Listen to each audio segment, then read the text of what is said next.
This is Democracy Now!, democracynow.org. I'm Amy Goodman with Juan Gonzalez. Outrage is growing in Columbia Heights, Minnesota, after ICE agents detained a 5-year-old boy named Liam Ramos and his father, who's an asylum seeker. Photos from the scene show a masked agent standing next to Liam, who is wearing a backpack and a blue winter hat with bunny ears. He just returned from preschool. The father and son were then quickly sent to a detention facility in Texas.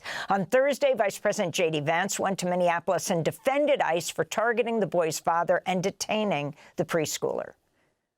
So the story is that ICE detained a 5-year-old. Well, what are they supposed to do? Are they supposed to let a 5-year-old child freeze to death? Local officials in Columbia Heights condemned the detention of 5-year-old Liam. Rachel James serves on Columbia Heights City Council. She described efforts by neighbors to protect the boy.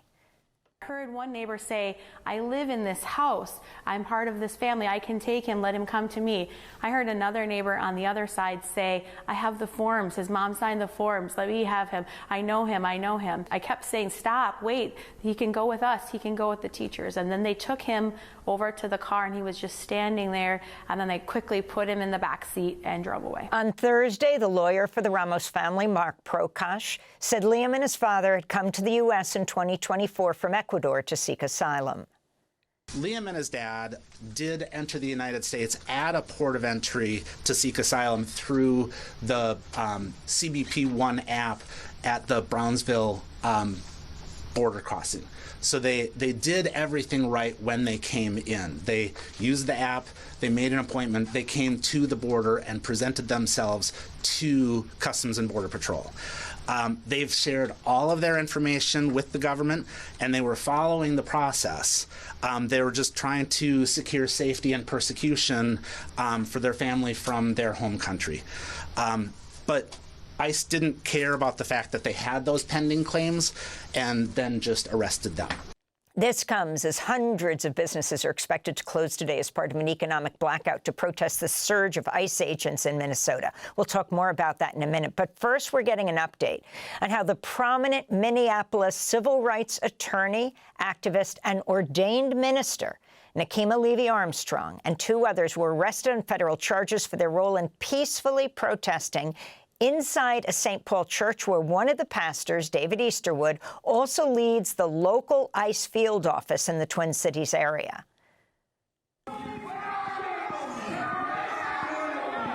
David Easterwood is a pastor here. He is also the director of the field office for ICE in St. Paul. So someone who claims to worship God, teaching people in this church about God, is out there overseeing ICE agents. The activists involved in the protests now face charges under the FACE Act. That's the Freedom of Access to Clinic Entrances Act, a law written to protect abortion clinics. Attorney General Pam Bondi announced Levy Armstrong's arrest. Then the White House posted an AI-generated image to make it appear Levy Armstrong was crying after arrest. The Justice Department also attempted to bring charges against the journalist and former CNN anchor Don Lemon, who covered the church protests, but a federal magistrate judge rejected the request. We go now to Minneapolis, where we're joined by Jordan Kushner, civil rights and criminal defense attorney who is helping to represent Nekima. We thank you so much for being with us, Jordan. If you can start off, you were with her when she was arrested, is that right? Can you talk about the AI-generated image? Can you talk about her saying that she would turn herself in, but they said no, because they said they were after her over the last few days, and what she was doing in that church? That's correct. Although the arrest was a horrible ordeal, she was and some other people in her group were staying in a hotel. A group of FBI and Homeland Security agents busted into the hotel the night before her arrest, roughed people up. They were thrown out by the management. Later on at 3 in the morning, someone left Nekima Levy Armstrong's room. The agents tackled her violently and took her to a detention facility before they realized that she wasn't Nekima Levy Armstrong. So she was obviously terrified about turning herself in. A legal team, including myself, went to the hotel that morning. We reached out to agents to try to arrange for her to turn herself in voluntarily at the federal courthouse, which was only about 6 blocks away. They put the U.S. Attorney for the District of Minnesota, Trump appointee Dan Rosen, on the. He called me himself. I made my request to him. He said it was very reasonable, and he was just going to call me back in a few minutes with the specific logistics. Then he calls back and says, "Oh, we're not going to let her turn herself in. We need to arrest her at the hotel.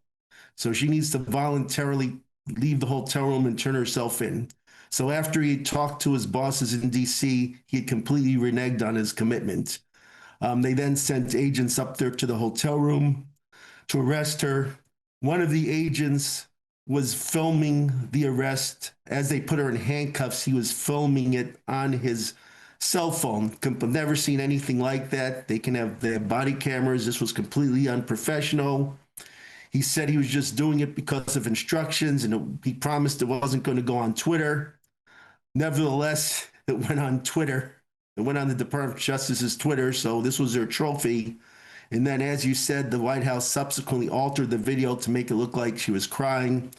I observed the whole arrest. She was dignified, rational, calm, and reasonable the whole time. It just shows the complete political motivation of the government in making this a circus. This has nothing to do with enforcing the law. It has nothing to do with protecting anyone's religious rights. It's about, frankly, just about fascism. And fascism means part of that is that the government makes their own narrative. They invent reality, and they're literally doing that with an AI video. And so what this is about, yeah. And Jordan, I wanted to ask you if you could talk about the charge that that she's been arrested on, and basically a statute that has its roots in the Reconstruction era, and to prosecute members of the KKK for terrorizing Black Americans.